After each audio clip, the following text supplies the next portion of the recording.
Hi. Um, Sorry, I'm not sure how I look on camera, but I guess it doesn't really matter. Um, I just had some thought about environmental justice in Canada with respect to um, why I decided to get involved in the environmental justice movement. And how I decided to get myself involved was with respect to um, litigating environmental legal issues through the NAFTA tribunal. Now, this is something I'm studying at the moment, and one of the questions that came to mind was, how does one begin to use the NAFTA tribunal as a way to measure the sustainability of certain business policies? And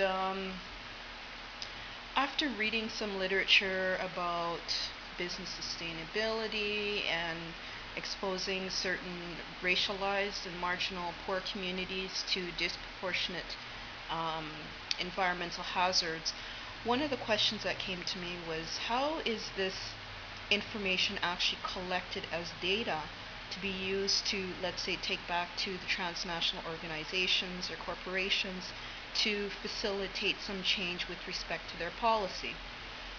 And I thought, in creating a series of environmental justice videos, that I would talk about why I actually got involved in environmental justice um, with respect to environmental law. Now, what's really interesting in the practice of lawyering is that for those of you out there who have to deal with individuals who identify themselves as lawyers, or legal practitioners, a question to ask them would be, why would they actually get involved in lawyering? Because in my experience is that there seems to be a lot of lawyers out there who don't do a lot of work, and then there are very few lawyers that will do a lot of work that really comes from within them. So I thought it'd be really interesting to talk about one of the reasons why I got myself involved in environmental justice.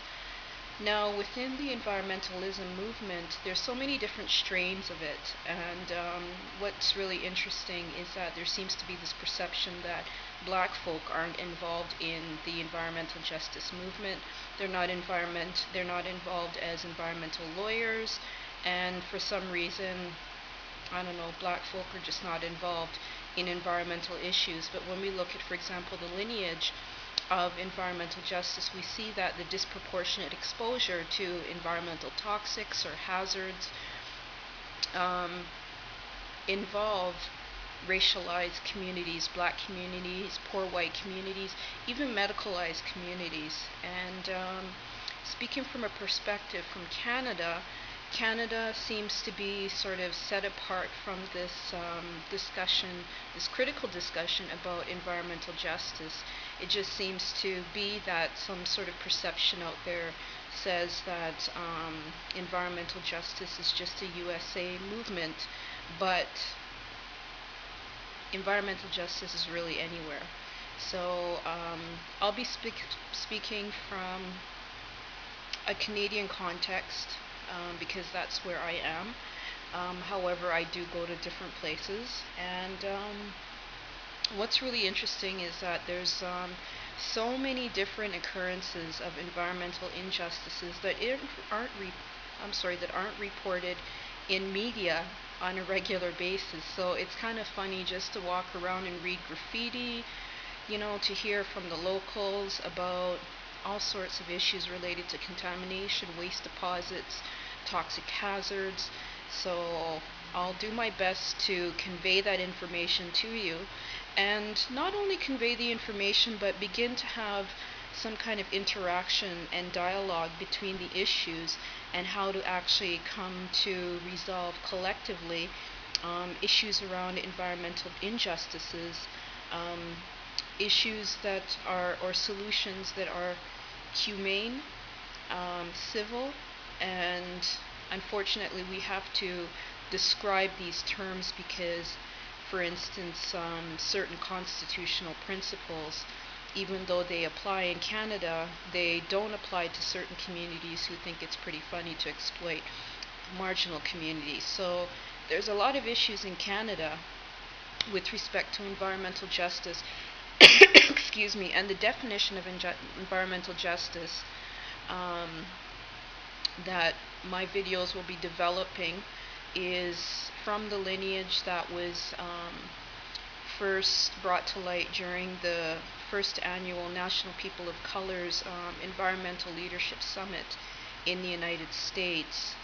And what was really interesting was that the Obama administration had their first annual Environmental Justice Summit at the White House in 2010, which I thought was just phenomenal.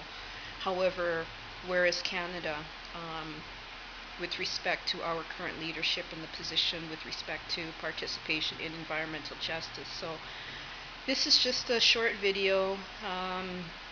I'm still kind of new to this YouTube thing, but I just thought it would be a really interesting way to engage some dialogue with respect to issues that have to do with the environment, with respect to environmental justice. And one of the influences, or what influenced me to get involved, was black feminism, actually, and the lineage from Bell Hooks, Patricia Hill Collins, Alice Walker. That really made me question why more black folk aren't involved in the environmental justice movement in Canada in particular. So my question to you is, what motivated you to get involved in environmental justice, and what do you understand about environmental justice in Canada? Okay, thanks, and thanks for watching and listening, and feel free to comment or send me a private message. Thanks, bye.